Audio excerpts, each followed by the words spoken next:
Hi, guys, and welcome to another episode of your favorite... Blah, blah, blah. I'm rusty. I haven't done this in a while. This is what happens when you're on hiatus. I'm keeping it in. Hi, guys, and welcome to another episode of your favorite podcast, Unresolved Textual Tension. It's me, your host, Maria, back from her unintentional/slightly intentional hiatus.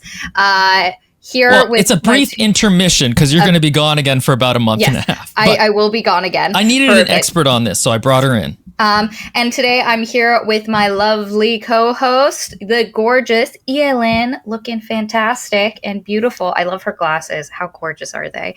And the ruggedly handsome William. And today we are doing The Infinite and the Divine, which is a Warhammer 40k book.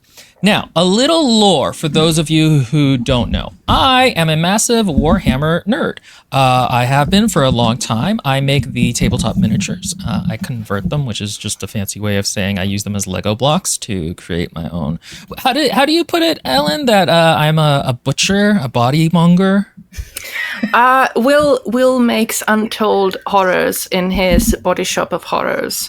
I used to say to Will that it's just my luck to be friends with a guy who keeps a pile of dismembered heads in his room.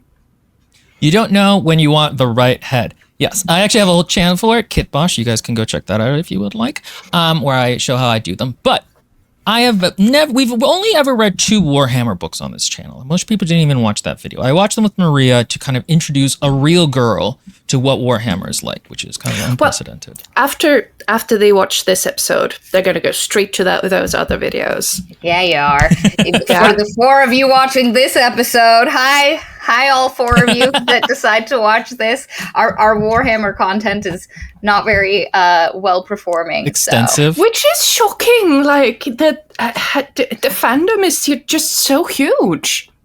Yeah, but our channel specifically is girl books for girls. Yeah. And then also they're like, Maria didn't know that a space marine wasn't just from chaos. Yeah. I'm sorry. Why would I know that? like for reals, these guys, why would I know that? What and space actually, marines, chaos?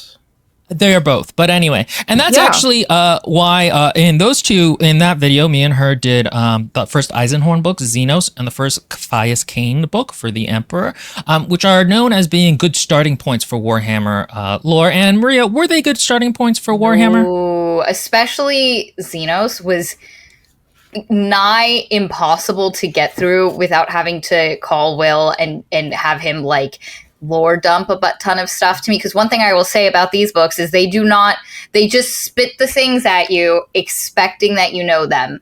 There's no and these were, and it happens in this book as well, but in very contained ways that I'll discuss as we go into it that make this book is much better. But oh my god, was so hard to get through. And the Caphias Cain books were the first one we read was funner by far, but still there's so much tiny little pieces of information that if you don't know, you're kind of just lost at sea.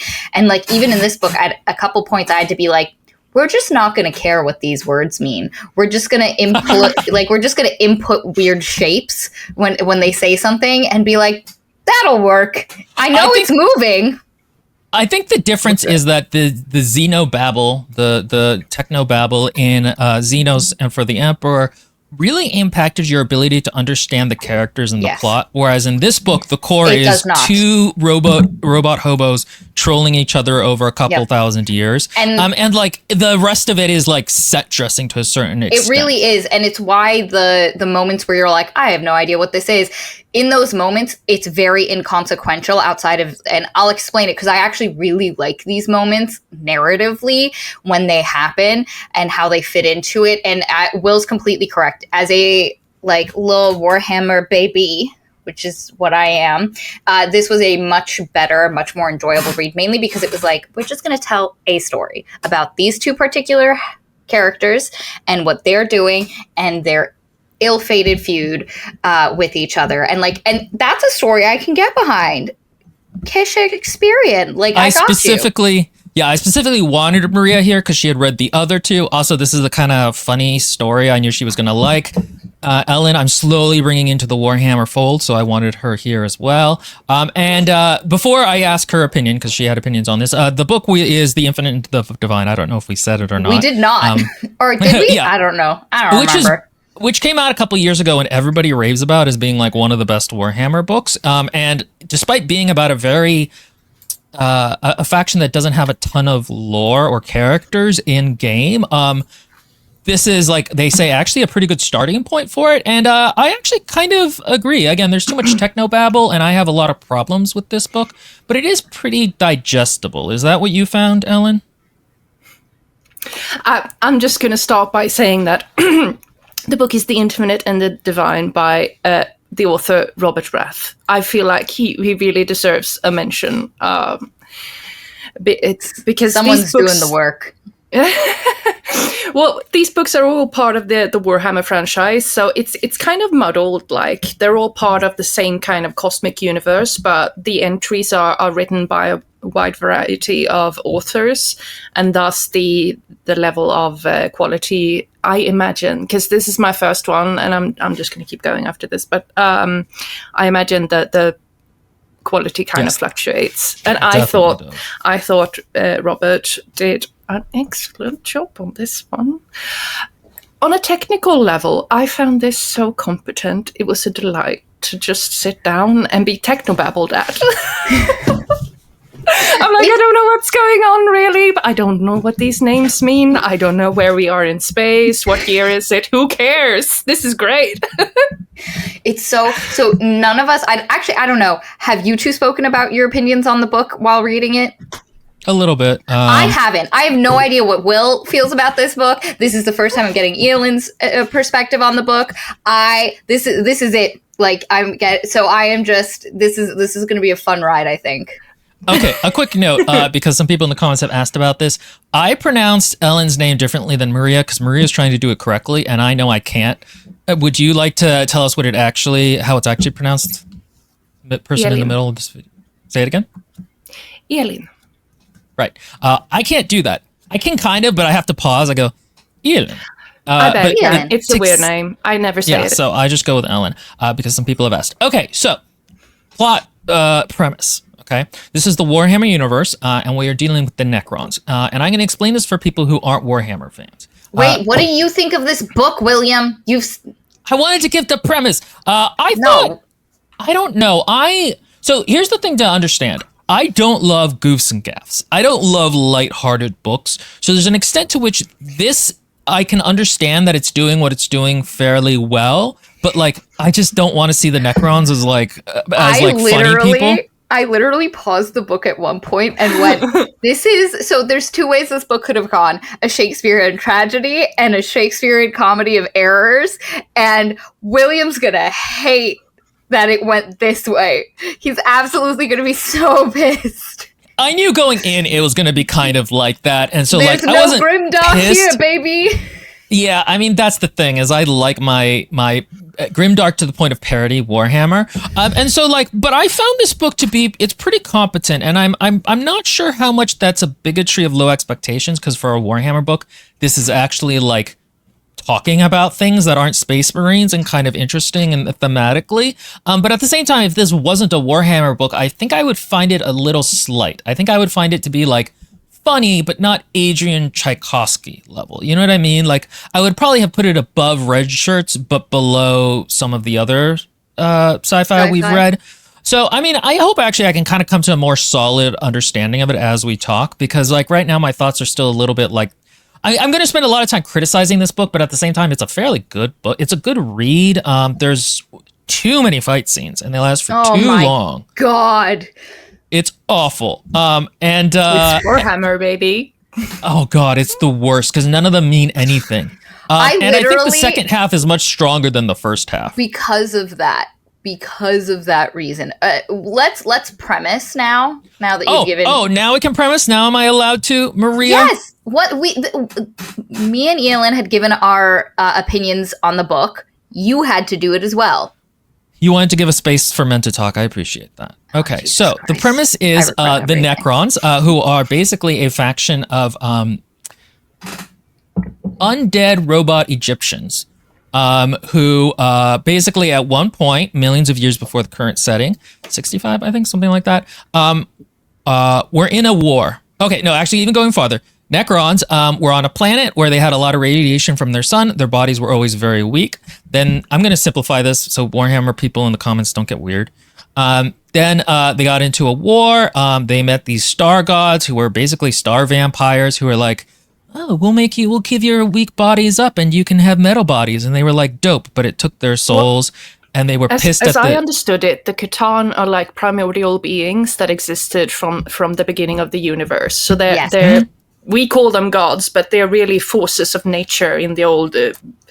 Yes. And I read this because I had to stop at some point and look up the Necrons versus the Necrontyr and all of that shit because I was like, at a certain point. But the part I found really cool was that they actually gave the Catan their bodies by putting them in their living metal, and so they partially created their own downfall. Love that. Very Shakespearean tragedy.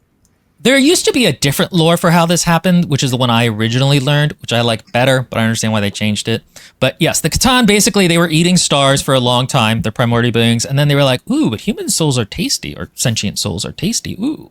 And so they got into a fight with the people called the Old Ones, not super important. The Necrontyr gave them their bodies and replaced them from living metal ones, but that kind of took away a lot of their souls, and a bunch of them are kind of like mindless robots now, except for named characters. And then they turned on the Catan and shattered them, and each of their little shards are Pokemon that they captured and can use in battle.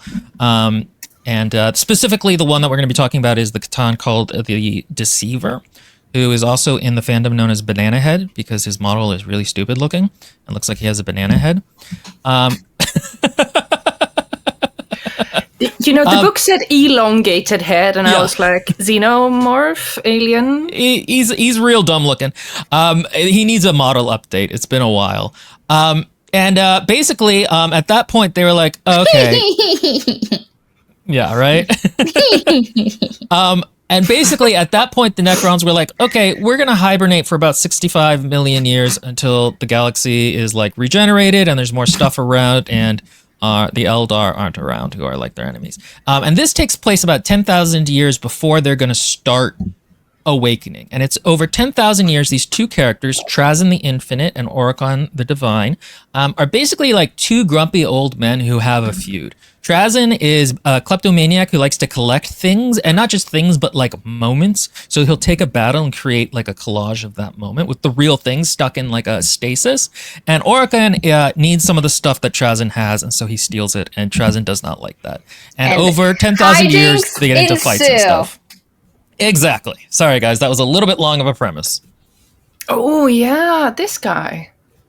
Yeah. He's here. Okay, look, I'll look him up while you guys I love it. Say so something funny. about what you said.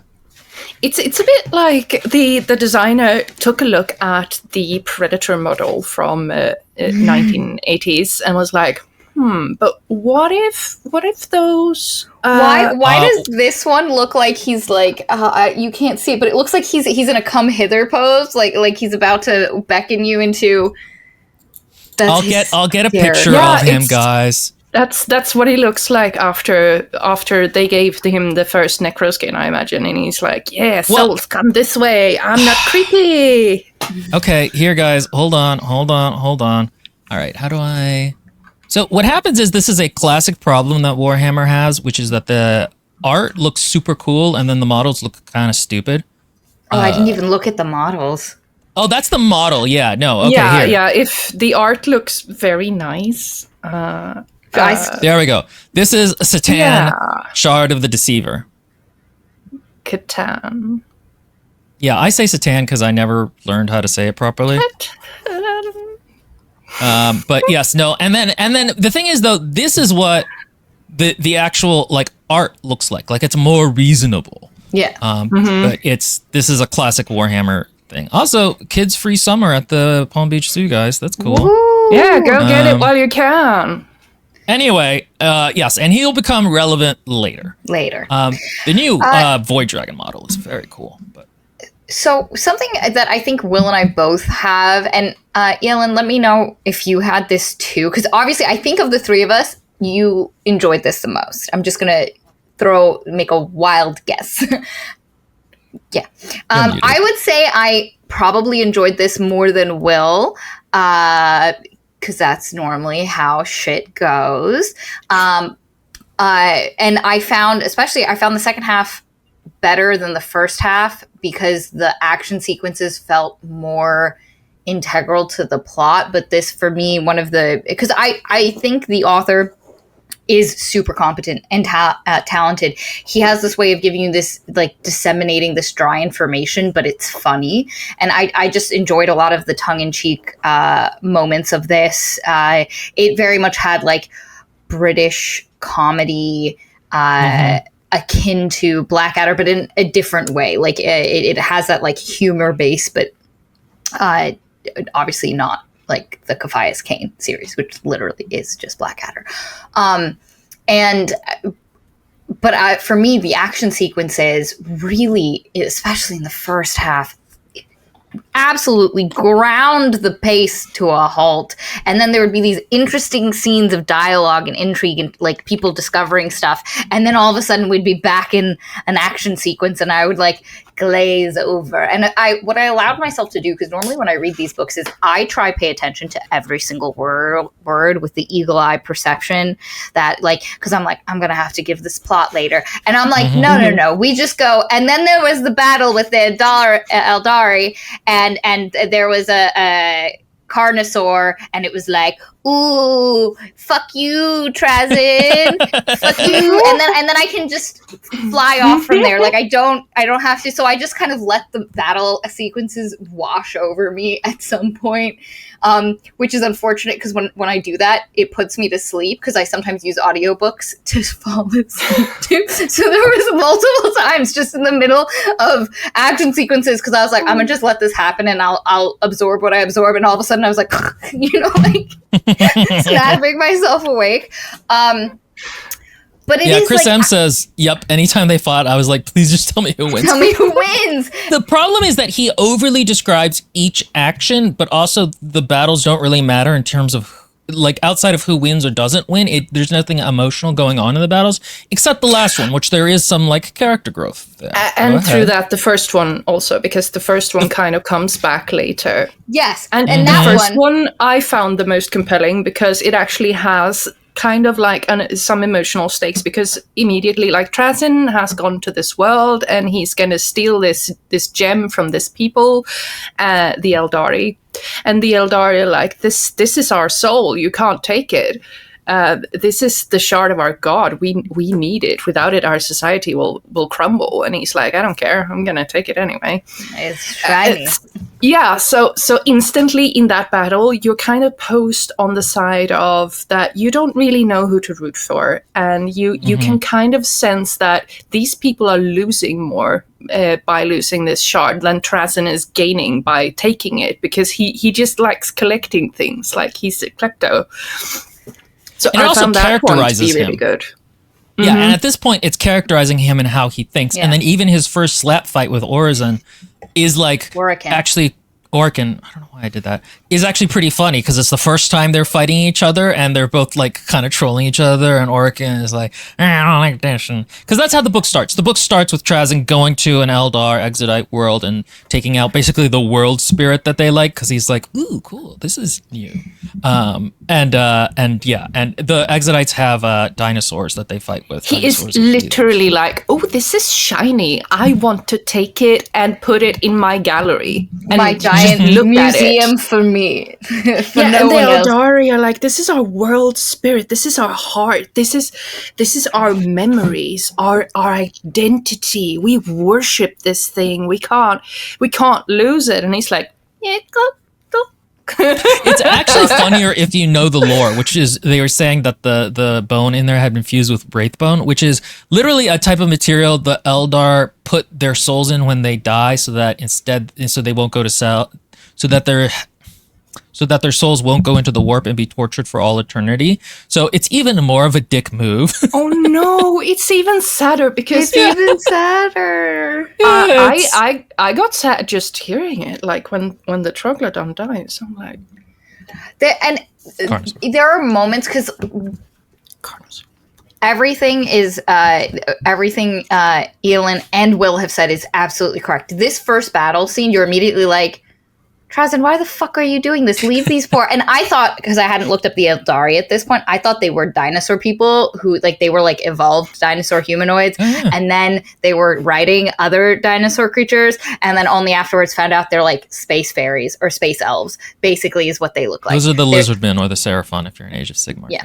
I didn't. Words. I just have to be clear for the Warhammer. Trazyn is all shut up hippies, my world stone. Yeah, it is very much. Yeah. It is kind of like that. It's a very good description of it. And him being a dick, I think, is okay. You go ahead. Sorry, I just wanted to finish the point because this scene is compelling, but at the same time, because the author is describing every action very minutely, there are points where you're seeing like because one of the ways the fight scenes work in this book is that we have our Necrons and we have our really like the ones who have brains, let's say, and they control the brainless ones. So there are entire points of battle sequences where Trazyn is not actually in the fight, but he's just like observing what is happening with his other fighter people that he has, and there's a lot of terms for them. There's the immortals, there's so many different kinds. I know. I have a cool ability because I've been converting so long, and I say cool in air quotes, that I can tell any bit from any Warhammer model. I have them all in an encyclopedia in my head. I could not keep up with all the technobabble, and it's hard at a certain point where you're like, oh my god. But you just eventually have to be like, all of these other words are just lower class Necron fighters that Trazyn controls. Like the immortal, because I thought the immortals were like super. Nope, they're just grunts. They sound like they would be a tier above the Necron lords, but instead it's the other way around, and it's they're below. What? Okay. So one thing I do have to do is I will because I'm the one who knows the most about Warhammer lore, so I can give the perspective of how this kind of ties into it. And I think the thing about that makes this book work is that it is going for a very specifically comedic tone, and it tells you. And that's why Trazyn does some awful things in this book, but it's like, this is a sitcom. When somebody does a pratfall, they don't actually have to recover for 3 months from their broken foot. You know what I mean? Like, it's that kind of a thing. Yeah. And so the Necrons in this book, the Necrons in Warhammer are supposed to be this like incredibly creepy eldritch race rising from the dust. Like, they're supposed to be incredibly hard to kill. Like, their necrodermis is nearly unbreakable. And like at one point, a pterosaur picks one up and drops it on the ground from like 100 feet and it dies. And I'm like, nope, that's not how this works, as Maria would say. And so, yeah, the immortals are supposed to be incredibly scary to everyone. They're not just supposed to be grunts. And how they function is grunts. But the point I'm trying to make is their entire, of this first battle, which we've described, again, an entire planet of people trying to defend themselves against this one asshole who wants a shiny thing. So it is emotionally charged. It's giving you his character, all this stuff. And yet it's sometimes you're bored because suddenly we've panned away from Trazyn and what he's doing to go see what the hell is happening to his legion of fodder Necrons, let's call them. And he'll be like, and the immortals did this, and the arcs did this. Can I tell you, I hate the arcs. I hate the way they look. They looked so much better in my head before I looked them up. I hate them. I hate it. But anyway, and the arcs are doing this. You don't like the rib cage? I hate the rib cage. I'm like, that looks like somebody just cut part of a snake off and was like, here, have your snake spine. Exactly what it looks like. Yeah. I hate it. Anyway, and you have to just you're just bombarded with all the stuff that's happening to the fodder Necrons, and then all of a sudden it'll go back to Trazyn, and Trazyn's having this experience with Carnosaur that's actually very impactful, and the Carnosaur's like, I kind of saw you coming.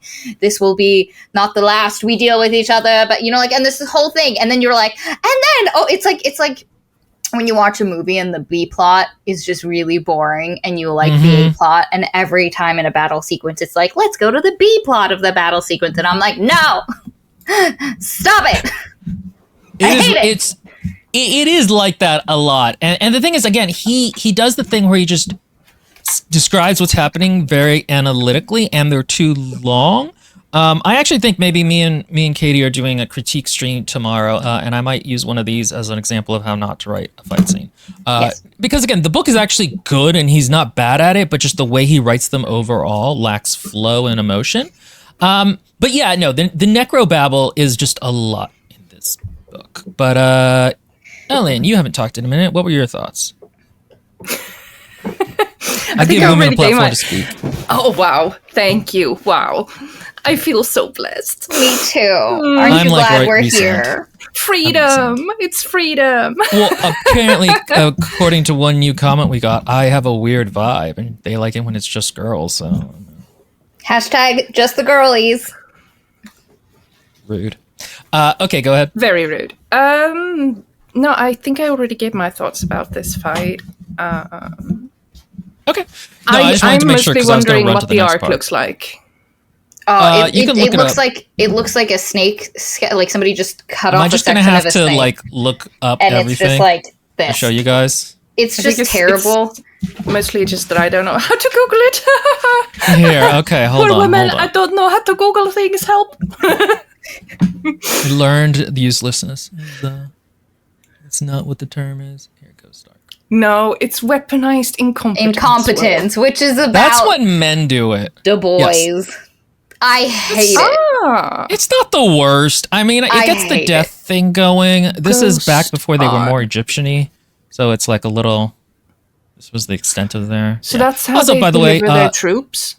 It is not $65. It is more expensive than that if you're not in Britain. But Ghost Ark.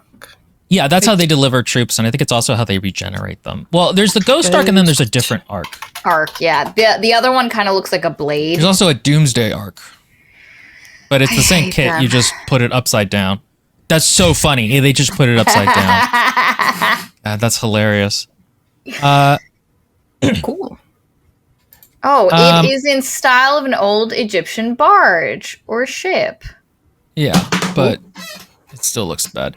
Okay, so we'll get more into that. But the second scene is that Trazyn, he gets this. Oh wait, so I wanna specifically, because we've skipped the actual opening, which I did want to talk about, because the third character of this book is this planet that we're dealing with. And the opening of this book is talking about the planet. It's like, before the God Emperor and before all of this other stuff, there was this planet and it was born in violence. And there was dinosaurs, there was lizards. And then one day the lizards looked up and a craft came down and landed upon it. And then that's the end of the opening scene. And the idea is there's this planet, there's this space, and it's just going to get bombarded by fuck tons of extraterrestrials that are gonna fuck shit up.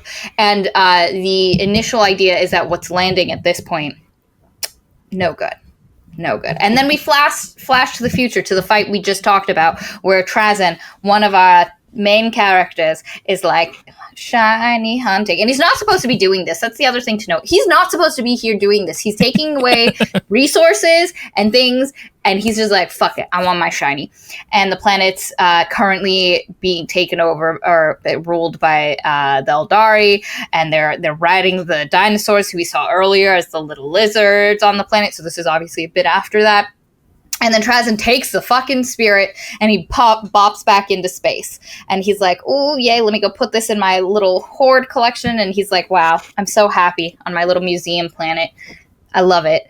And then he's like, wow, I think someone's doing magic here. And then lo and behold, we meet our second main character, who's named Orican. And Orican is our...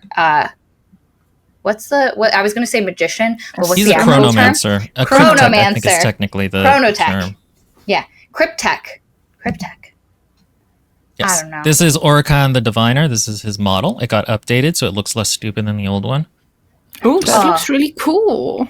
That is not how I imagined his staff of tomorrow. So that's good to know now. But visual aids, guys. This isn't just an audio podcast. So we meet Orican, and Orican has broken in like a really cool way where it's like there are technobabble to Orican's magic powers that I actually like. Because the thing is, all of Warhammer operates on magic with more steps, but the Necrons are even 2 more steps than warp shenanigans. They're like, he moved the molecules this way or that way. And when the book's doing that, I actually liked it. I think that's the technobabble that works because it shows Orkan as very competent, and what's going on is kind of just cool sci-fi magic. And one of the things we learn is that he can go backwards in time. He can like rewind to a prior point. And so he has spent in his subjective time 3 years breaking into this place. But to everybody else, it was like a minute or 2 or something like that. But it's like, and that the book will do that because these are such long-lived characters. Will be like, they spent 6 days walking, or 10 years later, he did this or that. My favorite is when Trazin's like bitch boy, the old Necron, he speaks again because there was a silence and they were having a conversation and the silence, the pause in the conversation lasted 3 years. So old boy's vocal things were a little rusty. Because it had been 3. They just paused the conversation. For 3 years. And that's what I mean in terms of like the book's going for comedy in a way. And this is something I should say, which is that I don't like when Warhammer media tries to stick too close to the Warhammer canon.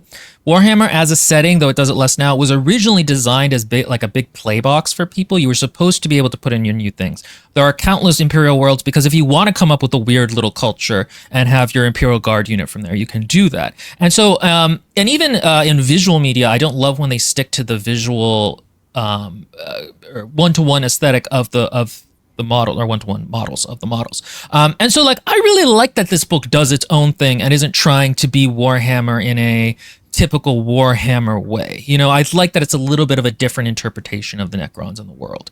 And so like, because the hobby has a lot of purists now, and that was never the way Warhammer was ever supposed to be.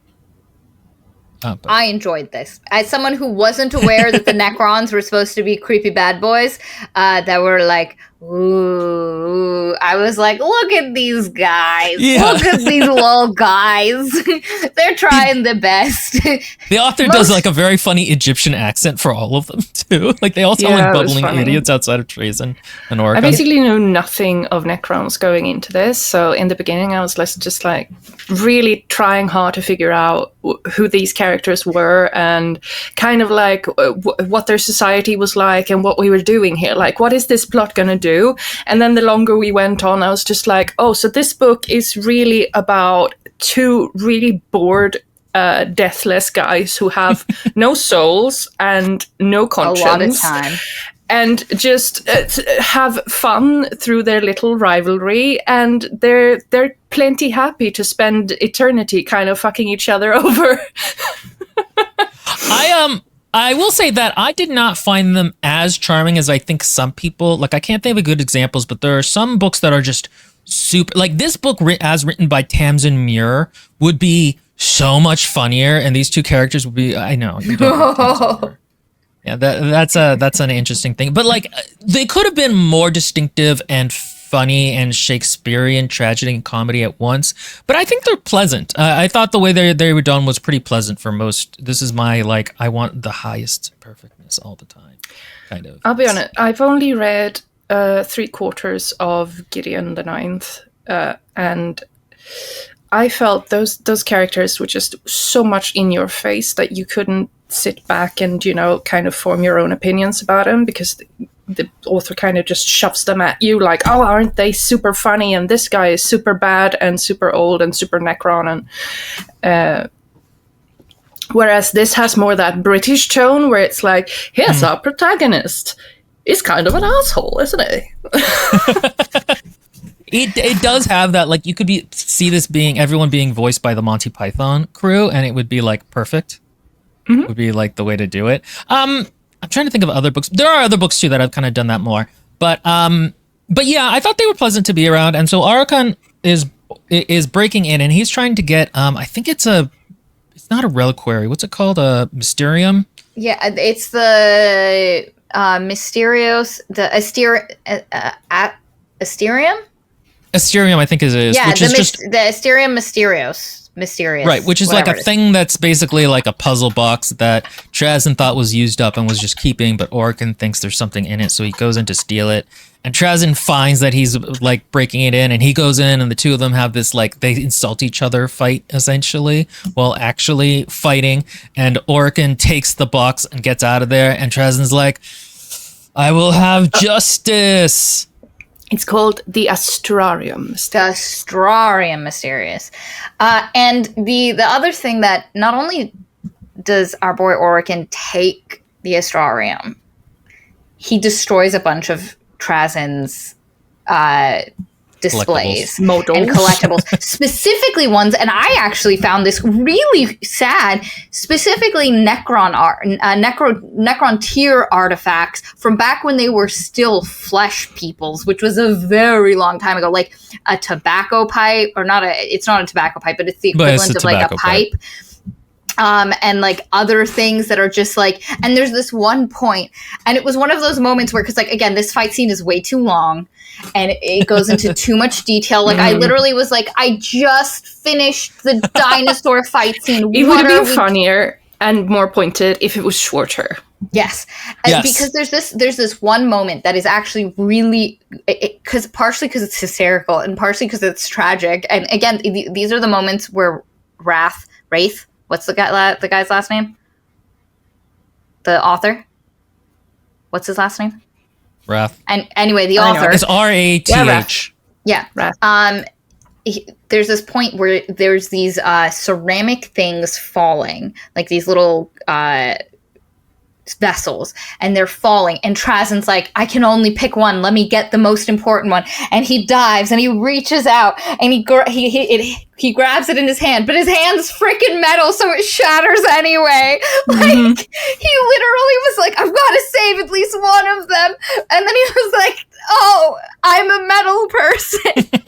And it just shatters, and it was so, and there's this point where like he has the thing Orican wants, and he's like, Orican, and this is kind of like to give you a little Susan. So these characters, he's like, Orican, I will give you this thing if you turn back time and you fix my gallery, because these are literally priceless artifacts of our legitimate history that, and for some reason, our boy Trazen is like one of the only people that appreciates the value of these artifacts this much. So he is a kleptomancer and a absolute like crow. And well, it's funny because early on he's more of a collector, and later on I think he's just more of a klepto. Like there's an arc throughout the book that I'm not sure is intentional of him beginning just to want to steal all these little things as he goes, where before he was a little bit more discerning about it. Yeah, and at first, Orican's like, yeah, buddy, but you gotta put it down so I can get it. And then he gets it, and he's like, actually, just kidding. If I rewound everything and fixed all the damage, you wouldn't remember we had this conversation, so you wouldn't let me have it anyway. Peace out, motherfucker. And he just like poofs out, and Trazen's like, Orican! And Orican like bops away to his home planet, and he's like, ooh, job well done. And then this scarab beetle pops up and is like, you have been summoned to the council. You're under trial, buddy boy, for thievery. And so then we get this trial scene, which is, I found interesting. Number one, because it wasn't one of the long drawn out action sequences we have to deal with in this first half of the book for me. But it's also funny because of how the characters, like there's the idea of a trial happening. And this is one of the places where I thought the idea of them being soulless really is undercut by the narrative itself, because each of these individual characters in this one scene have enough of a difference in how they interact with stuff that I was like, these guys feel like they have like and I guess personality isn't the same thing as having a soul, but like you would think. But anyway, they do a trial. Well, that's the thing, is that like the soul is like a warp signature, and the consciousness is just something that some of the lower Necrons don't have, or most of the lower Necrons. Mm-hmm. It's actually in the original lore, none of the Necrons had a personality. They all lost it when they became metal. And then at some point, Games Workshop was like, but this doesn't really allow us to have characters in the Necrons or do anything with their story, so we're going to retcon it so that there are we can actually have named characters do stuff, which I think is a mistake. I like them more as Eldritch... Steel, of course you rising did. from the Ants. surface of our world. She Yeah, did. but Ants. whatever. I get it. That we already have the Tyranids for that, and Tyranids don't get to be in any stories because they're all mindless.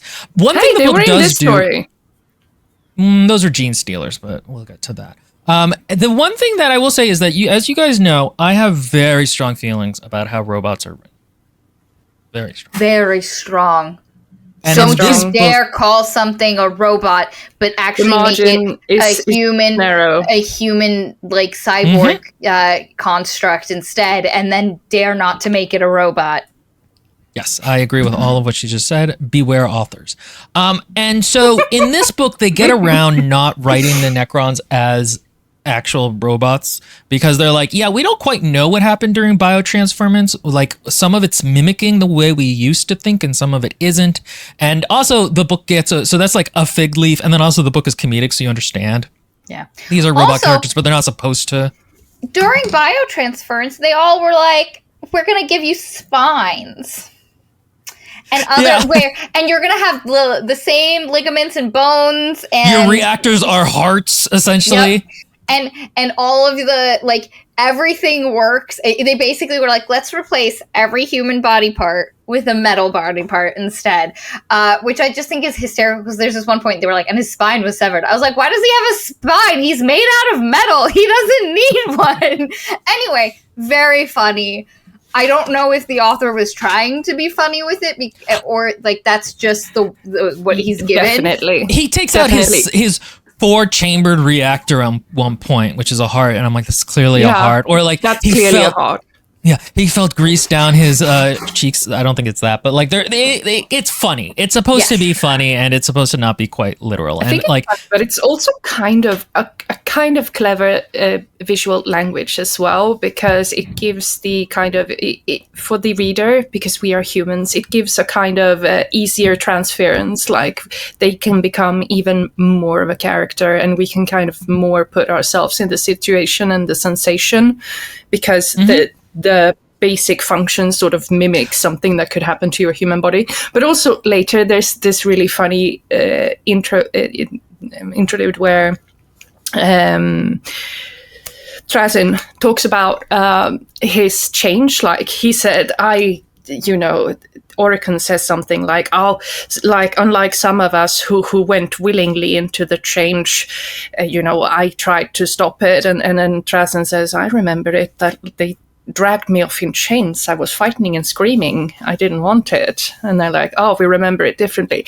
I really like that idea that they don't really remember who they were. They don't really remember how they ended up here. They're kind of enacting a civilization and a history that they no longer know anything about.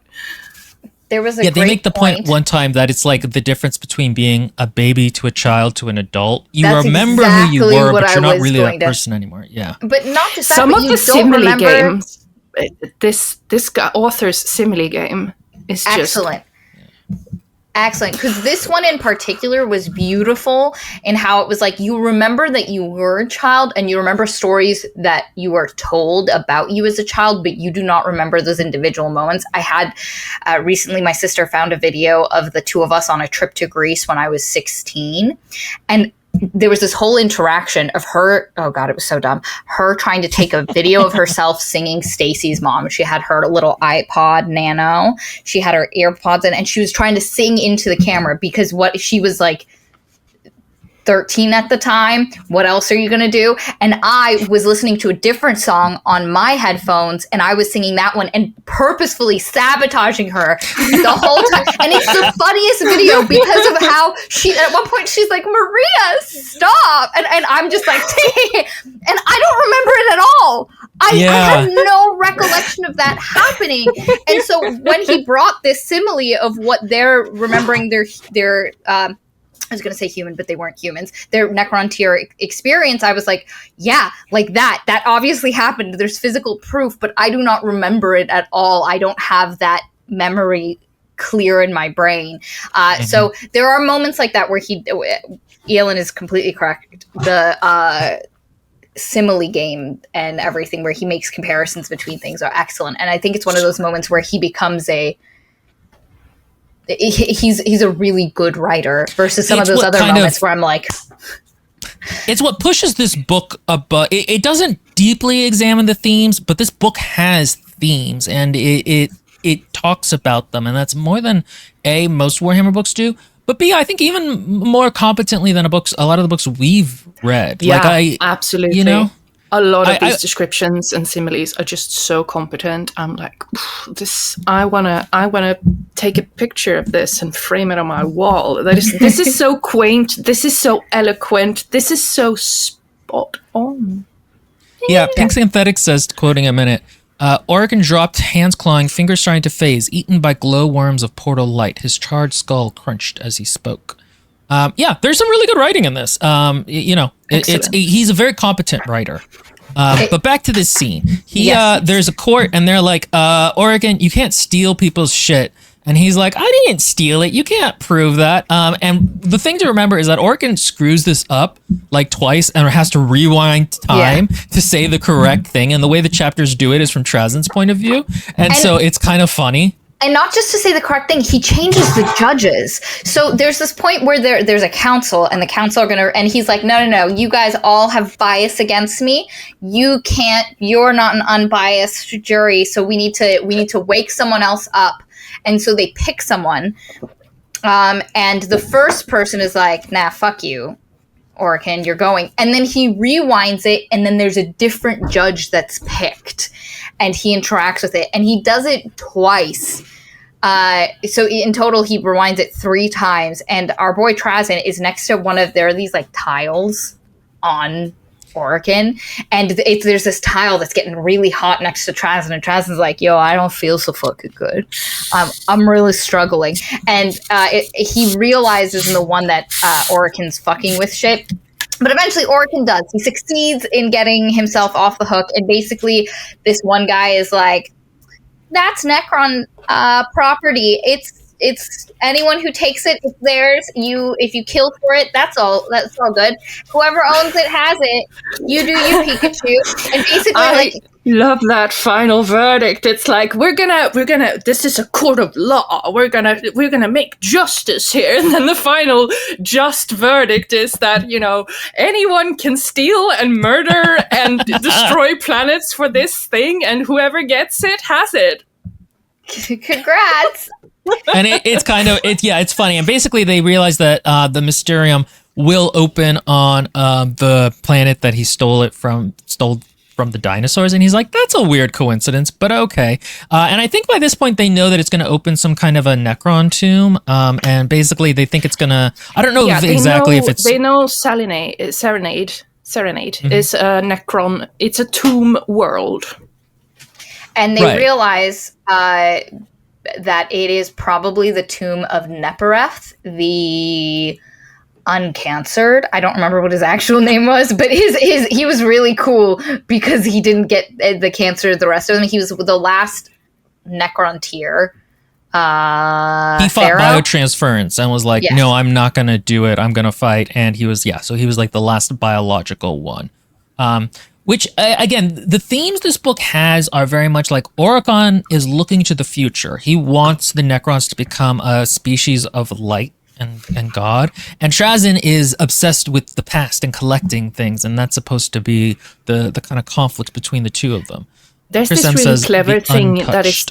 Yeah, there's this really clever thing that is done through Trazen's perspective, where the author doesn't state it outright, but the further we know Trazen, the more we kind of get this sense that he believes, he kind of yearns for the flesh, like he misses that thing. He felt like something essential in them is gone, and that they lost it when they became entirely mechanical beings. And it's funny because it's juxtaposed against some of the really shitty things he does in this novel and just doesn't even reflect on it because that's just who he is. He's so funny. Yeah. So, and this is like, I think the first fourth of the book is up to this point. Yeah. And then there's a bunch of so the thing is, this book has the second fourth is super boring. And basically what happens is they get into a bunch of slap fights and they both try to get to this tomb and it's opening and they're slap fighting. And then the tomb closes before they can get there because they ruined each other, which is very funny. And then the council is back together and is like, hey guys, okay, you're going to have to work together on this as a group project or we're going to kill the both of you permanently. Wait, they're is like, this the interlude with the destroyers? Because I thought that was really Yes. good. So This is the the point. interlude with the destroyers is before this. It's in that second fourth that he's talking about. That's very boring with the slap fighting. Because the problem with that part is that it's a retread of what happened in the first fourth. Like, they don't get along and they get into some fights. It's the same thing and the same interactions. Well, personally, as a very noob Warhammer fan, who doesn't really understand how any of this works, I thought And the a Destroyer girl. interlude was really interesting because it's kind of like Orkan awoke a piece of their past with like a chapter of history that no one really talks about now. And we get this scene of the destroyers using like mindless drones to kind of burn and ruin everything, like to sort of artificially terraform a planet. And like, it's not going to be complete until everything, like every Is last dead. molecule on this planet is dead. Yeah, the destroyers are obsessed with like cleansing life, which is distinct from the flare virus that we'll talk about in a little bit, but is sort of similar in terms of something kind of went wrong during their sleep and now they're weird. Yeah, one of the things you learn about is there are these like viruses that can kind of fuck you up and make you, and the destroyers have a different one that makes them, as Will said, they just want all life, anything biological that's living, gonna be dead. And I think what I liked about this is that difference between Orkan and Trazyn, where Trazyn sees this planet as full of lovely specimens he'd like to let evolve so he can collect some of them, and Orkan's like, means to an end, baby. And so they both just do these horrible things, and Trazyn's like, you let the destroyers on here, they're gonna just kill this world. So he attempts to kill the destroyers to keep them from doing it. But Will's really right. This is the cat and mouse part where one gets the astrarium and then the other one takes it back and then the one gets it and then they go to the planet and they're like, ooh, the door's gonna open.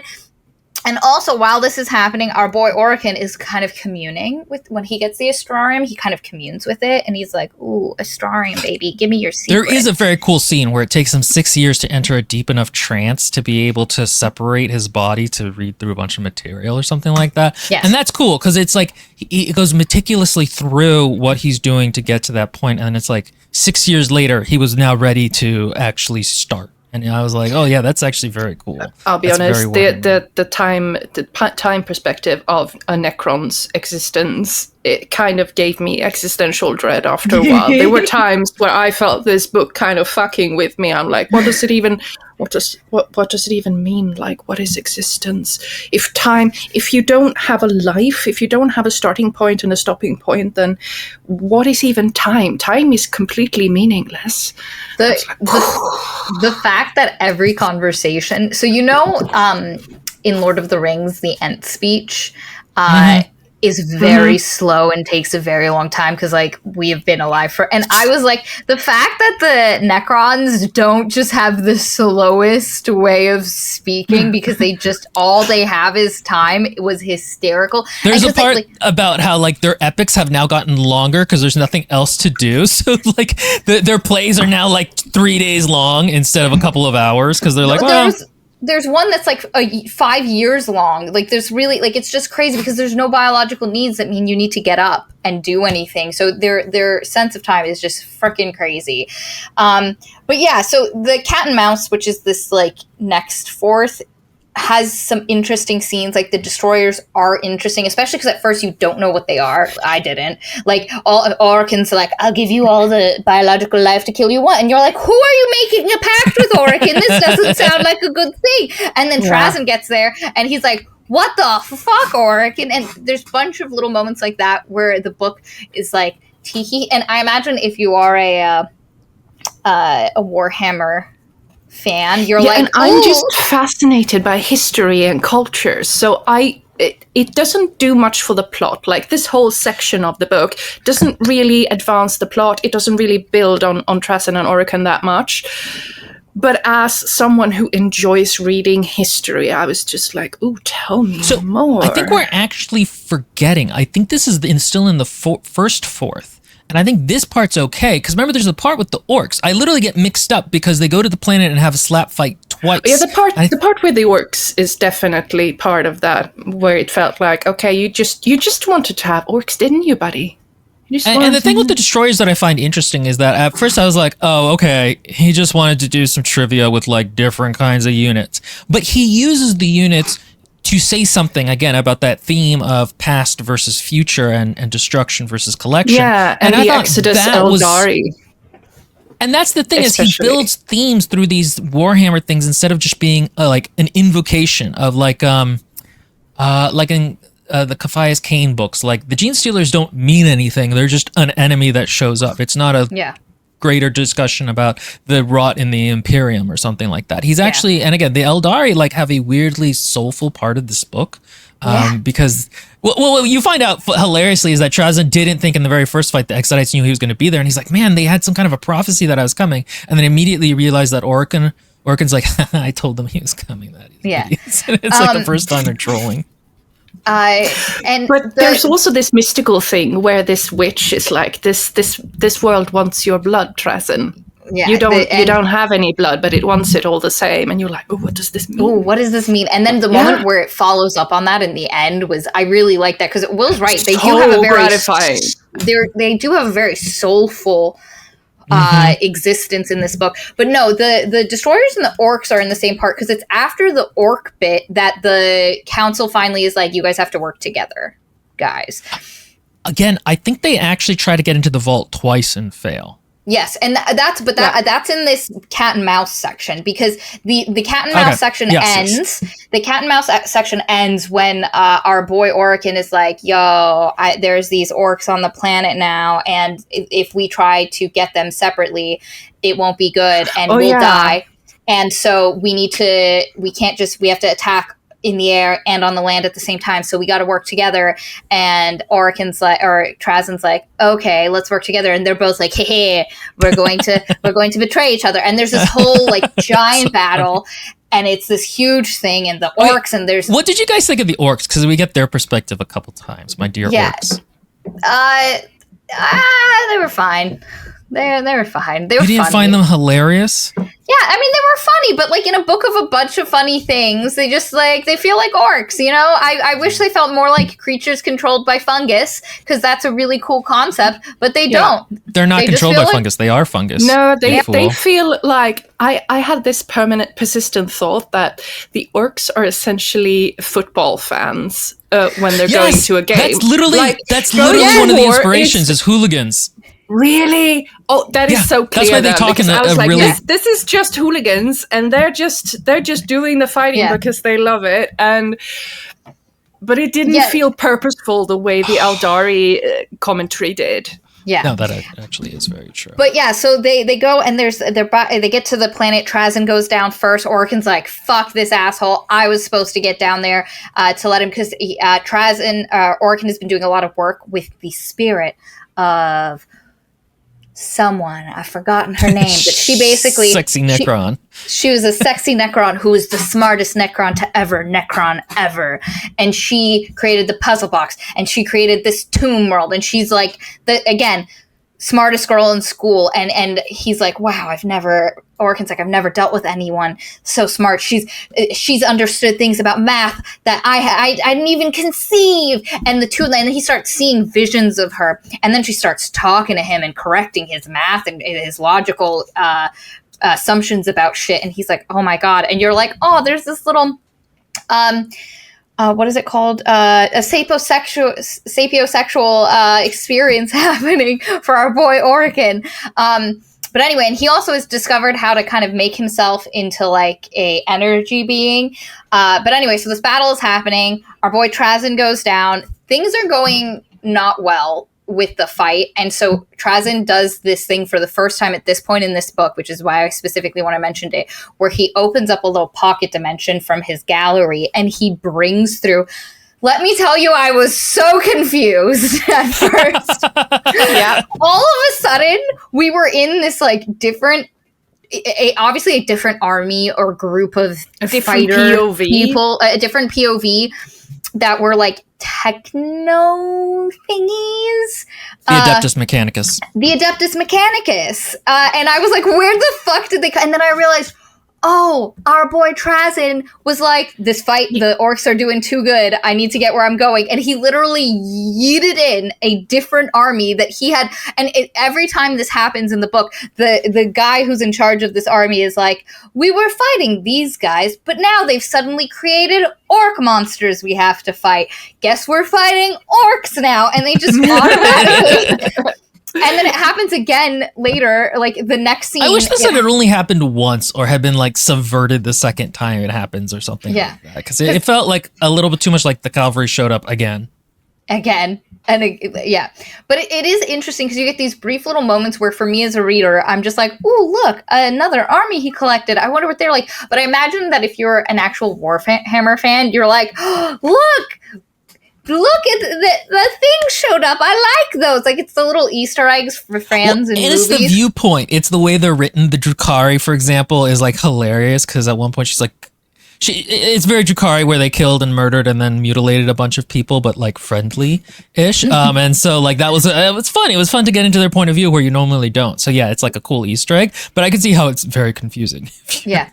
Once I realized it was happening, then I enjoyed the experience of it more because I understood. But that first moment when it happened, I was like, where the fuck am I? I had to stop the book and rewind so many times to just kind of go with whiplash of what? And then when I felt like, okay, this is happening now, I was like, yeah, this is cool. Yeah. Cool. And it was just interesting because it adds so much color to Trazen because this is the moment where you realize he doesn't just collect the artifacts and the specimens, he collects these entire battles and he can use them in this way that he wasn't intending because these are specimen, but needs must, my guys. Yeah. There was this little hint before that maybe he collected people in a moment of life and then he kind of just kept them there. So they were kind of imprisoned and used as museum artifacts. But before that time, it was just is that what he's doing? I don't really know. As someone who's not into Warhammer, I'm like, what? And then you get this, and so it's this really like nice play. But the other point is they're like trying to get to the opening. Trazen is there. He thinks he has the incantation to open it, but he doesn't. Orican needed another thing that he had to see the Astarium here to get. So Orican like turns himself into like celestial light Orican. He basically turns himself into energy and like phases out of physical existence. And he's like, I'm here and I'm queer. Hot for Vishani. And he speaks the incantation and like shit starts opening, but then it doesn't go well because Trazen once again interferes. It all closes. A bunch of people die, like because they brought a ton of Necron troops with them. And that's when the executioner shows up and she's like, you two better come with me, you fucking assholes. And there's a new council in town and they're like, you killed so many freaking Necrons. The tombs are all about to open. The rest of our entire civilization is going to wake up and you're just fucking killing people for your own things, causing mass shit for no reason. You two have to work together or we're going to keep you from being able to, it's not regeneration, but there's this thing happens where if you die, resurrection, you get resurrected into a new body and then you can make that body look like the one you want. Also something Trazen can do that we haven't mentioned because too fine of a detail, but he has the ability to just pop into different bodies at will and Orican doesn't.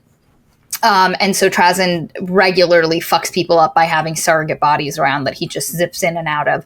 But they will stop this. They will nullify this, effectively making the two of them mortal. And they're like, God damn it. And the executioner lady is like, you have to spend 1,500 years doing nothing. I don't even want to see you near this planet. Also, we think you killed this other guy, this dude. And they were like, we didn't kill him. And they were like, he went down to the planet. You have both been there. You had to have killed him. And both guys were like, wasn't me, I swear. And they were like, yeah, if it was them, they would have tried to frame the other one. And so because they said it wasn't me and I've never seen him, they have to be telling the truth, which luckily for them, they were. And so we then skip to the point at which they can finally start looking at things again, and the two go down to the planet to do stuff. Orkin's going to do his, and at this point, the planet is now taken over by the humans. The orcs are gone; they drained the seas. The humans have continued draining the seas.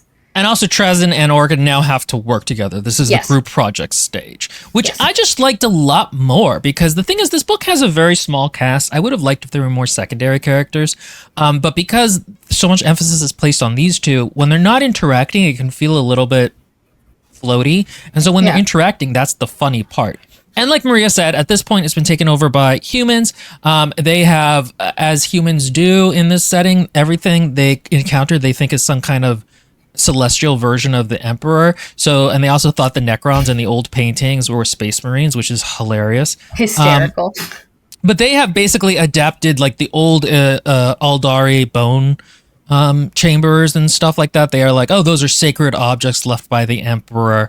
And this is a point that Trazen makes to Oricon at this point. Fucking that, like, Emperor, what a human thing to be like, oh, look at this thing. It's actually a sign of another thing. God. To be fair, in the Warhammer universe, if you don't do that, you get murdered by the Inquisition for being a heretic. So everything has to be Emperor-focused. Yeah, that's true. But Trazen makes the point to Oricon that, like, look at, like, everything here has been built upon what came before and then changed. And, like, that's kind of a beautiful thing. And, like, there's a point where they're listening to music and he's like, we don't do this anymore. Like, we don't really have a living culture in that way. It's all in stasis. And Orkin is like, yeah, that's sad, but I don't care. Yeah, like, what's the point? Because, again, Orkin is having his whole intellectual affair with this other lady, and he's just really obsessed with figuring all this stuff out. He's so focused on, and again, this is one of those moments where the book really shows you the difference in their perspectives. Trazen is such an observer, and he's just soaking in all of these cultural details. There's this point where they're watching like street theater and he's like, look at that. Look at the thing with the three. Oh, I have to talk about the thing with the three arms.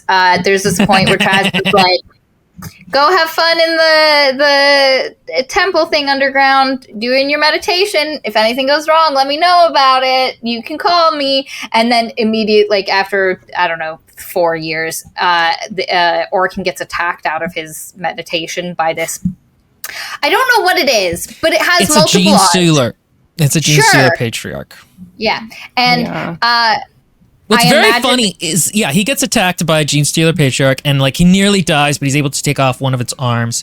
There's a funny part, because if you're a Warhammer fan, you know this is a Gene Stealer one, but also this is like 10,000 years before they're supposed to get to the galaxy, like in the timeline. I don't think it says that. It's like a couple thousand before that. So you realize that Trazen like just picked up this incredibly dangerous thing from outside the galaxy and was like, okay, LOL, this will be funny to hit him with. Throw it at Oricon for a lock. And he just throws it at him, and it ends up causing so much damage later. But anyway, one of the things that I forgot to mention that they realized after they got rid of they took care of the orcs and they were in the trial, the people were like, you have to work together. The planet's going to get destroyed. It's going to be, the humans are going to exterminatus that thing. And I was like, is this like the what is that thing in Star Wars with where the Death Star?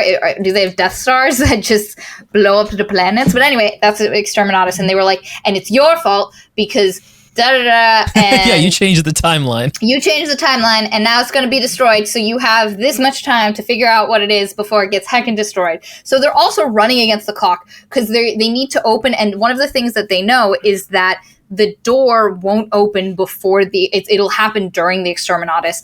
And one of the things our boy Trazen realizes is, oh my god, this planet has a song, it has a rhythm, it has a beat, like that we can listen to, and it has like a numerical code instead of its music having 7 notes. Stances?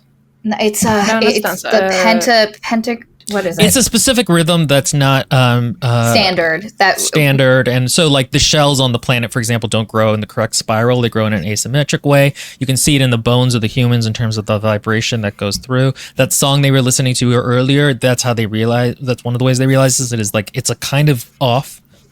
way. And the thing is, this scene is kind of funny because Trazen has been working with a human who he mind controlled, essentially.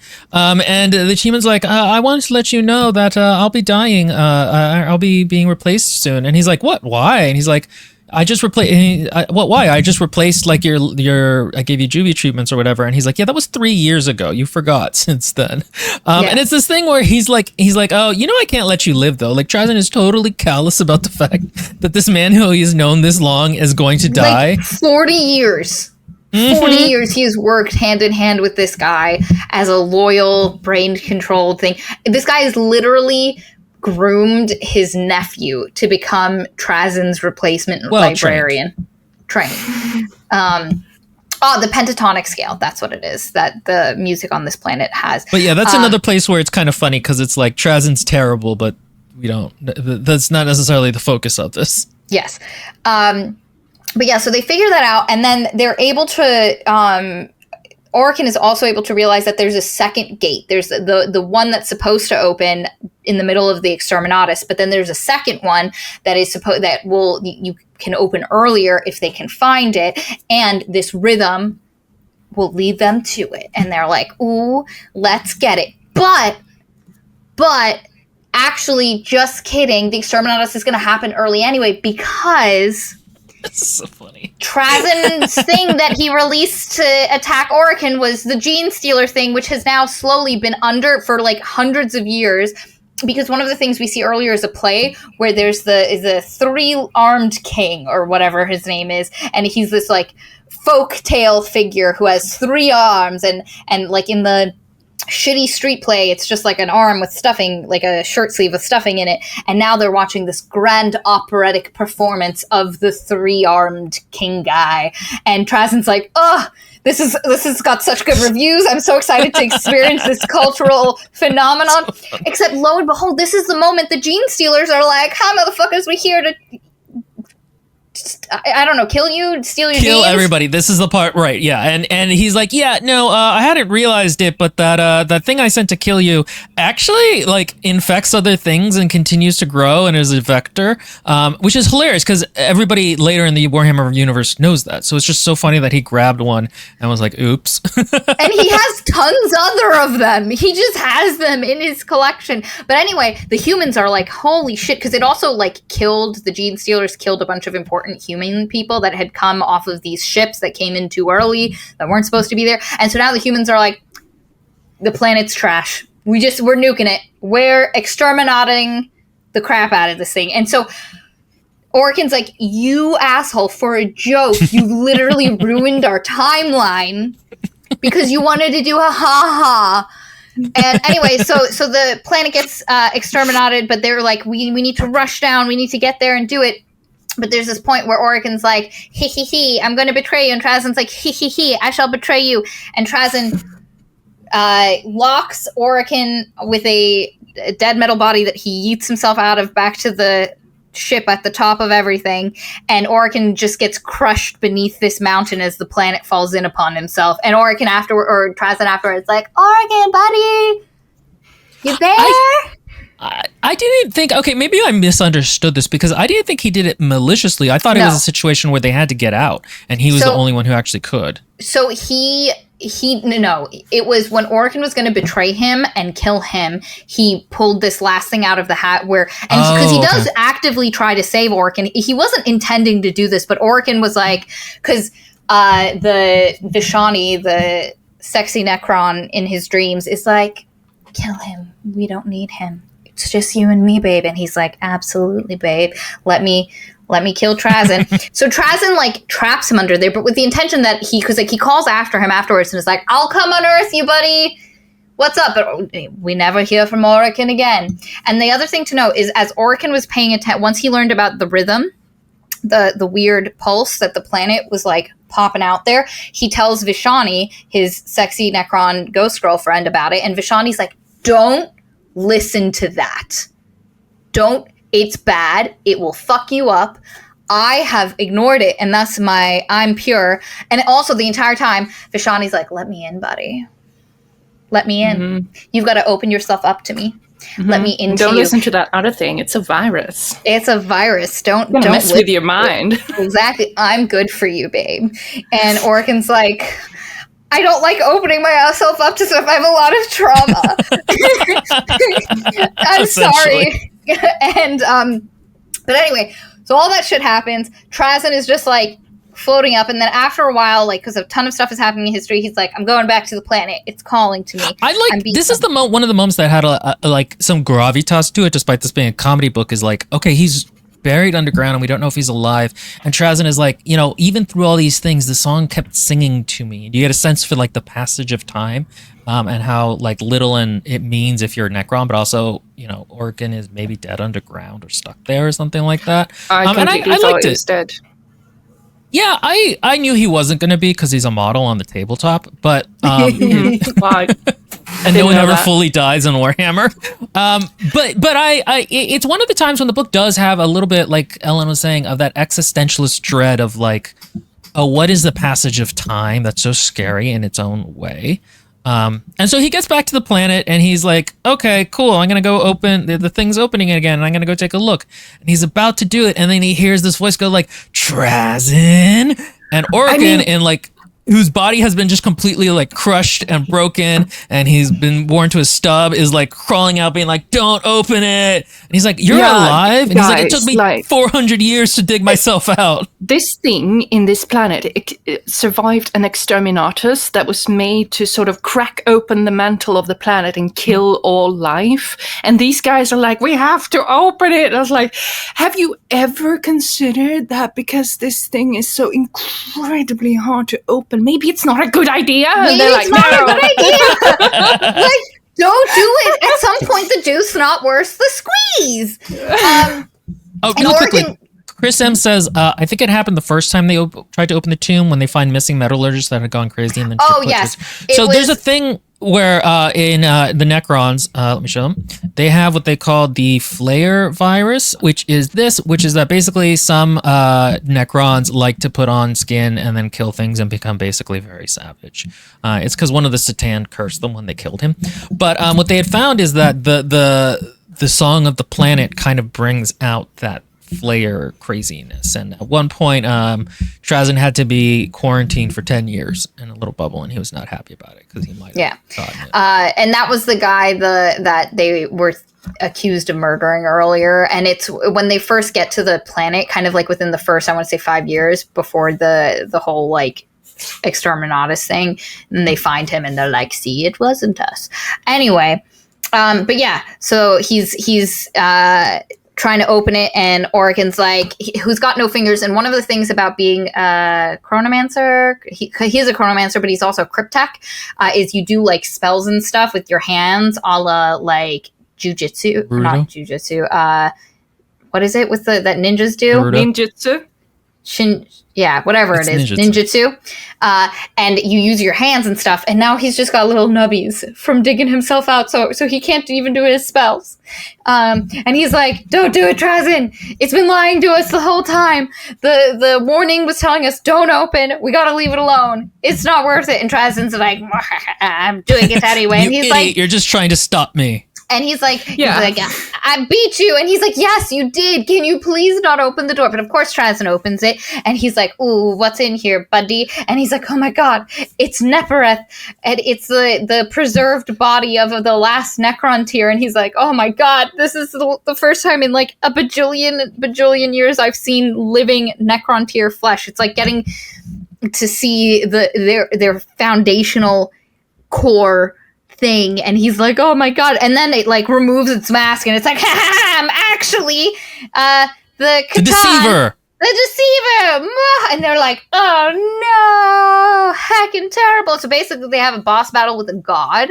And they have shard to, of him, but yeah, six shards of him. Yeah, 6 shards of him, which is like one of those is enough to wipe out a continent. So yeah, and like, so they have to have like a massive, and they realize all of because there was like when they opened the tomb, there was a bunch of like stone Necrons that they thought were just like ornamental, but no, actually they were just covered in stone. They were actual Necrons there to keep him from. So Orokin has to like use them to life. And also there's this point where he sort of animates his dead sexy girlfriend, and she like hits the deceiver, and they have a huge battle. And there's interesting points within it. And this is also one of the like second time when our boy Trazyn is like, army I stole, another army I stole. Here are the destroyers. I didn't actually kill them. They're here now. Here are all of this. Here's some orcs that we took, and all of this. They're just throwing everything at this guy. The pivotal moment is that Trazyn, Orokin is like, I could defeat him if I was in my transcendent stage, but I can't. That would be crazy. I would need huge amounts of power to do it. And Trazyn is like, oh, that gem I got from the Eldari at the beginning, that would be enough to make you go into it. And he like has to make the decision to give up some of the past to go into the future. And you're like, character growth. It's kind of interesting, even though I don't know how much it's been earned, but whatever. And then Orokin becomes like a transcendent semi-god for a little bit. And I liked how this was written in his viewpoint. Like, it feels very godlike. He's like, this has all been so silly, like, and time is all one moment. Why do they make it linear? That's dumb. I'm not going to help them now that I'm a god, but there is a really tasty god morsel there. And that's when he fights the Catan. And like, I thought that part was pretty cool. I liked that these two battling. The bit where he describes the shard's eyes as two dead dwarf stars. Yeah, that was cool. They were really beautiful descriptions in that sense. Oh, also there's the scene where he gets the Eldari army that he captured, which is the army he got from the day that he stole the soul of the planet, and it's that Carnosaur. It actually didn't die, and the Eldari who was on the back of the Carnosaur is like, I told you the planet. See, I knew this all along. I knew this is how we were gonna end, bro. Fuck you. Hope our sacrifice is enough to stop this terrible thing you unleashed, motherfucker. And so it's a nice callback to the beginning. And again, the planet really is a character, watching it develop and watching it just get destroyed, because it was a really pretty planet. Justice for Serenade. Sephiroth, Seraphith. Had like 4 names, but justice for Serenade. It was a pretty planet with dinosaurs, and they were taken. I think it's a smart move on the author's part too. Is if you're gonna have these characters over a long time period, have them have one reoccurring element. Like, this would not be as good if it was like 4 different planets. The planet itself we see and are grounded by. So as a writing tip, guys. Yes. So Orokin as God Orokin defeats the gods, and afterwards when he turns back to himself, he's like, promise me, Trazyn, that we're gonna lock everything up, we're gonna close it, we're gonna make it so hard, and neither of us are ever gonna fuck with any of this ever again. And they're like arm clasp to seal the promise, but they both were liars. Trazyn took a shard of the god for himself, and he took the head of Orokin's sexy ghost girlfriend. And Orokin, of course, figures it out. He steals the head of his sexy ghost girlfriend. And they're like, ooh, Trazyn has that shard of the god. He shouldn't have it. We should. And that's how the book ends. And our boys learned nothing. I liked that because recently me and Ellen read The Devils, and one of my complaints with that book was that it felt like everything returned to the status quo for the real series to start in book 2. And this has a similar kind of arc in a way, in that like they're kind of back to where they were at the beginning, where they're feuding, and the Trazyn did learn to value the past more, but now he's feeding this god that he knows will escape and destroy everything just because he wants to know a little bit more about the past. And Orokin, who wanted to become a being of light, saw how terrible that was, and then was like, but maybe. And the thing is, I think it works because it's a little comedic, and it's a little, again, there's a little bit of that Shakespearean comedy to it of like, well, they can't change fundamentally who they are. Who they are is these grumpy 2 old men, and they're always going to be kind of enemies in a way. And like, I like that as an ending. Again, this book is not like a super great character study, I have found, but it is there, and especially for a Warhammer book, that's excellent. Yeah, I'd agree. It was a fun time.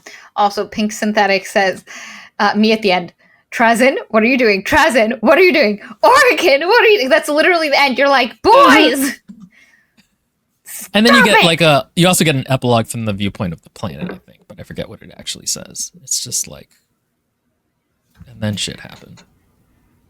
I don't remember. I did just finish it 2 seconds There ago. was something at the end where it was just like a little bit like melancholic, I think was what it was. Yeah, it was some new lizard forms showed up, and you get this sense that the planet is sort of regenerating and starting over a new cycle, because there's this kind of allegory that time in Necron sense is a wheel, like existence is a wheel. Yeah. And all other civilizations, they rise and then they culminate and then they fall. So the arc for the Eldari was they rose to power and now they're falling and waning. And the humans and the Xenos, the Tyranids, are coming to their peak. They're culminating before their eventual downfall. Whilst the Necrons, in their undeath, their soulless, deathless state, they found a way to sort of hack it and go into stasis, whilst the wheel kind of rolled over, and now the Necrons are rising back up. And the final scene of the planet. Though during his ascended state, Erican was like, "We're kind of dumb. We think we've broken this wheel, but like." Have we? Which I thought was like nice, because I kind of like when super awesome civilizations are taken down a peg or two. Yes. But go ahead. I lost it. I don't know what I was going to say. Sorry. Well, you ruined it. Piggish and The brutish. girl was cooking. I'm sorry for my madness. Okay, final thoughts. I liked this book. I thought it was pleasant. I do think it's a pretty good introduction to Warhammer, because despite Warhammer being a very big setting, this is very focused in what it's paying attention to, and it's easy to latch on to these two Monty Python characters. And I think it does do kind of interesting things with the Warhammer world. What did you guys think, though?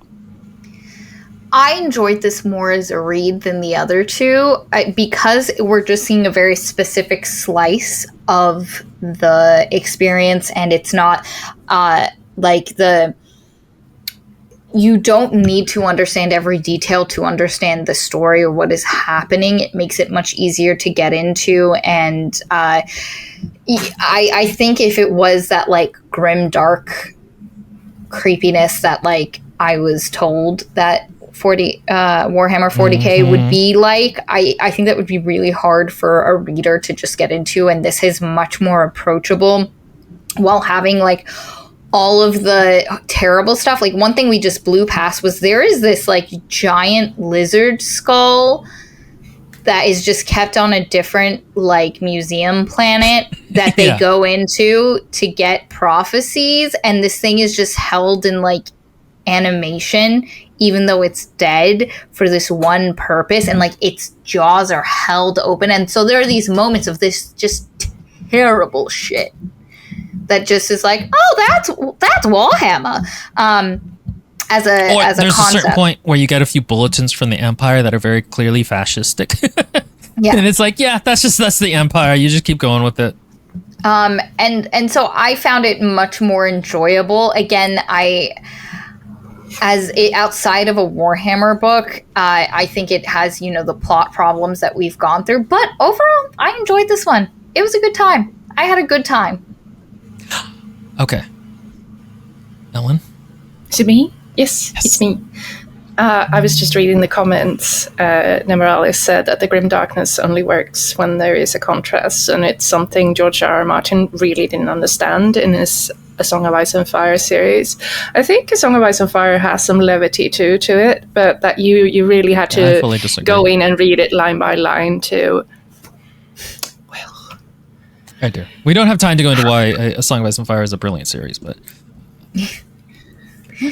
Anyway, I think the one thing that a lot of people don't understand with Grimdark is that the point of Grimdark isn't that everything is terrible and there is no point to living. The point of Grimdark is to take a step back and look like, oh, everything can be kind of terrible, everything can be kind of shit. How do we find catharsis and find a way to create meaning in our meaningless existence? And I think that book really strikes a tone that works excellently in a grimdark sense. Like, grimdark without an ounce of comedy is just misery. And this book really has a way of it shows you all the terrible things. It shows our main characters doing really horrible shit. And like one of the final scenes after they have defeated this god shard, there's this line that says that, then they went home together side by side, climbing over a mountain of bodies. And that's the moment it just brings you the full wheel around, and you're like, oh my shit, they just killed so many people.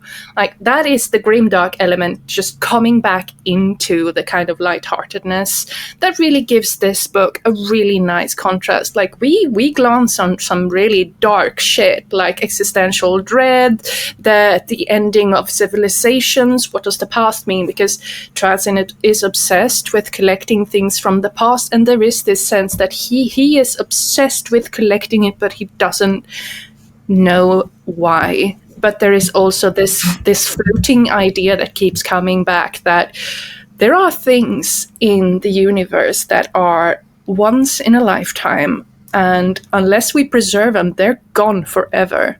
And isn't that a terrible concept in itself? I just really find that this sort of lighter, humoristic approach to it is a really cool way to shine a light on these really dark concepts without making it an inaccessible book that people will just have a horrible time reading.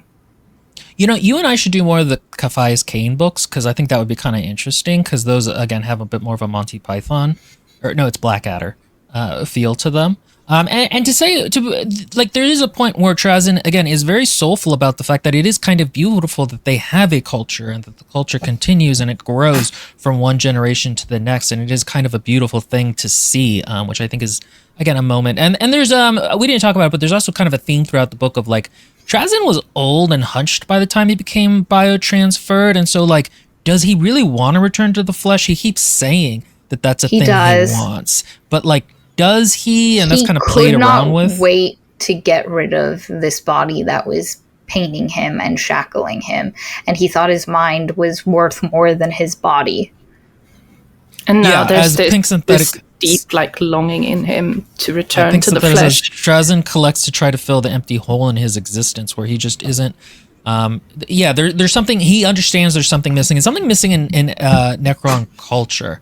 Yeah, so, we never say it. There is a silent sense that Trazyn, in returning to the flesh, he kind of wishes to die, but he can't even conceptualize that idea to himself, because the Necron binary existence it's deathless. Deathless is one of those phrasings that come back time and time again at really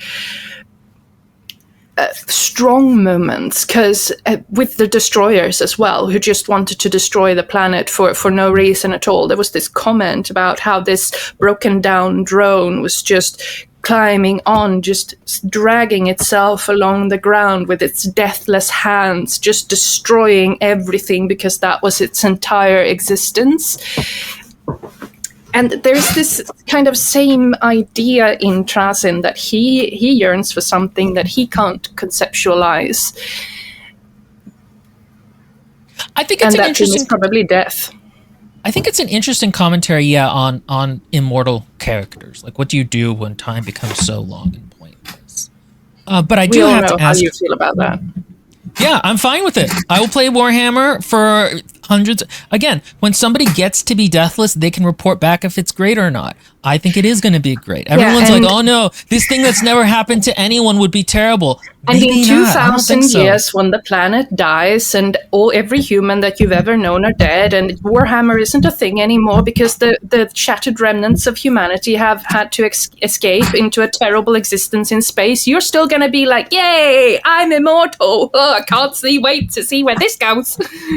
Yes. You don't know. Nobody's been there. Nobody's lived more than like 115 years. Maybe 250 is when things get really awesome. You don't know. I refuse to, like, People are like, oh no, what would it be like if people had cars? Because I don't like to, no, we are limited by our understanding of what deathlessness would be because we cannot even conceive of it. We're so scared of eternity that we don't want to grasp centuries. I can't remember if centuries is tens or hundreds. Anyway, before we go, important point. Are you Team Oregon or Team Trazen? I found I was Team Oregon. I thought I was going to start with Team Trazen, but no, I liked Oregon more.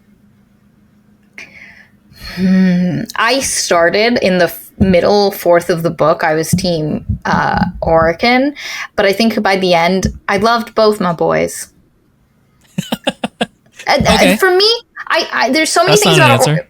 there's so many things about Trazen that I want to, but his appreciation for culture, for the development of things, the moments where he looked at like the destroyers destroying everything and being like, who knows what potential you're destroying from this planet.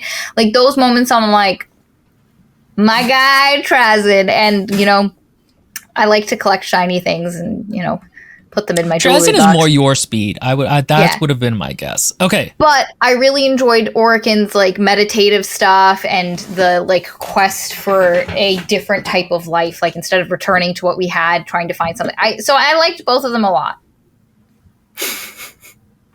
Honestly, fuck Necrons. I'm Team Troglodon. Exodus Aldari for the win. Yes. Okay. But if I had to pick one, okay. I'm going to have to go with Trazen as well because he has an appreciation for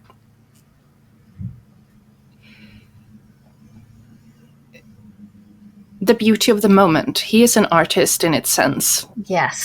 He understands life. Yeah, he understands that if you're going to live forever, it is truly the beauty of this single moment that is going to make it worth something to you. Okay, guys, in the comments, leave hashtag Team Oregon or hashtag Team Trazen. And if you want to be a bummer like Maria, you can leave Team Necro Bros. Okay, thank you. Are there other Warhammer books you would suggest for Maria and Ellen to continue into? I think now maybe it might be cool if me and Ellen did more Kafai's Kane books because those are military history and they're kind of funny. I have a couple of others I want them to look into. There's an Adrian Tchaikovsky one about the AdMech and the Gene Stealers that, like, knowing his writing chops, that's pretty cool. Wait, Tchaikovsky is written for Warhammer? Yeah. Well, Will told me like that yesterday. Novel, I'm so excited. I can't excited. believe you have withheld this book from me. Okay, anyway, and that'll be all for... I literally have it on the schedule. I just haven't put it on what month yet. I thought we should do this one first because it's a longer one. No, I have told you. If you Google it, if you Google our Discord messages... if you search our Discord messages... Will. He has not told me about this. He's lying to you. He only told me yesterday or the day before. I don't know, this week. Maria's been very busy and I have been very understanding about that, so I didn't want to put too much pressure on her. I appreciate it, Will. Okay. All right. Thank you all for joining us. We love you, our parasocial darlings. Bye. Bye.